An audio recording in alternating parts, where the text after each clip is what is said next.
vou falar para vocês um pouco sobre a história da vacina, a primeira vacina, as vacinas mais importantes e um fato interessante sobre a vacina aqui no Brasil.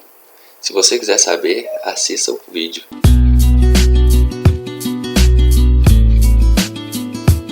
Bom, primeiro vou começar falando sobre o que é uma vacina. A vacina é uma substância biológica que vai ensinar o sistema imunológico a como lidar com o problema, que no caso vai ser a doença causada por vírus ou bactérias.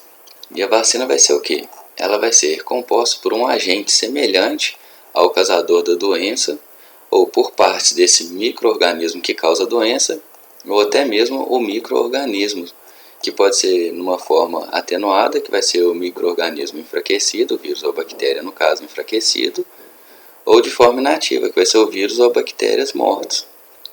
E quando ele entra no corpo humano, no sistema, ele vai fazer com que a produção de anticorpos ocorra para quando a doença acontecer de fato, não seja tão severa e nem chegue a trazer danos para o corpo. Bom, agora que eu já falei o que é a vacina, eu vou falar para vocês sobre a primeira vacina criada no mundo. A primeira vacina criada foi descoberta, por um médico cientista inglês chamado Edward Jenner, que ouviu relatos de trabalhadores rurais que mexiam com vacas e que eles contraíam a varíola bovina, só que quando contraíam a varíola humana não desenvolveu sintomas tão gravemente. Então ele decidiu fazer um experimento, Foi lá, pegou as cascas da varíola bovina, fez uma incisão em um garotinho de 8 anos e colocou as cascas nesse machucado que ele criou, nessa incisão. O garoto desenvolveu os sintomas da varíola bovina, mas se recuperou. E depois disso, ele inseriu na mesma incisão, reabriu a incisão, inseriu nela as cascas de varíola humana. E o garoto desenvolveu os sintomas de forma muito mais branda do que seria se ele não tivesse contraído a varíola bovina. E depois disso ele resolveu fazer o mesmo processo em um grupo de 23 pessoas, incluindo seu filho, que era um bebê. E como ele obteve sucesso nas duas tentativas, nos dois experimentos, foi-se criada então a vacina contra a varíola, que era uma doença extremamente severa da época e matava muitas pessoas que hoje em dia não dá nem para contar. Outro cientista extremamente importante também para a história das vacinas foi Louis Pasteur, que em 1885 descobriu a vacina antirrábica e alguns anos depois também descobriu a vacina contra a cólera aviária.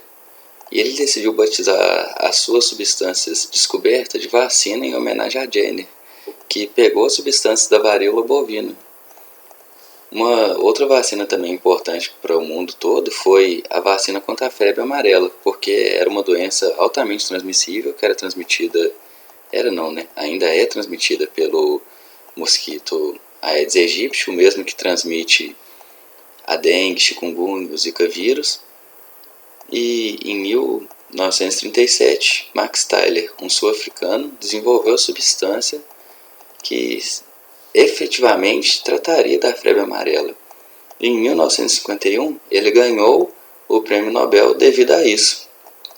Um feito raro para a época, que não tinha os avanços e as tecnologias que nós temos hoje. Demorava muito mais tempo para se produzir uma vacina do que se demora hoje em dia, como a gente pode ver. E hoje é dia 7 de abril e nós já temos algumas vacinas produzidas contra a Covid, em um tempo muito menor do que na época. Um fato curioso sobre a febre amarela é que no Brasil, em 1904, o sanitarista Oswaldo Cruz, o mesmo que veio a dar o nome ao Instituto Oswaldo Cruz, ele tomou medidas muito drásticas em relação a essas doenças no Brasil, a febre amarela, peste bubônica, e devido a isso, o povo decidiu se rebelar contra o governo. Eles ficaram 6 dias na rua protestando contra e o governo revogou a obrigatoriedade da vacinação contra a varíola.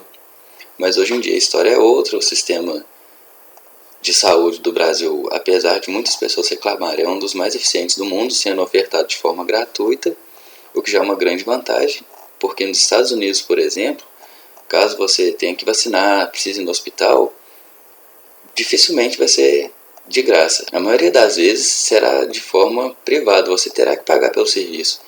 Então, mesmo que no Brasil seja de forma lenta, a gente tem a vantagem de ser de graça. Então o vídeo é isso, pessoal. Espero que vocês tenham gostado. Se vocês gostaram, se inscrevam, deixem seu like e compartilhem o vídeo. Tchau, até mais.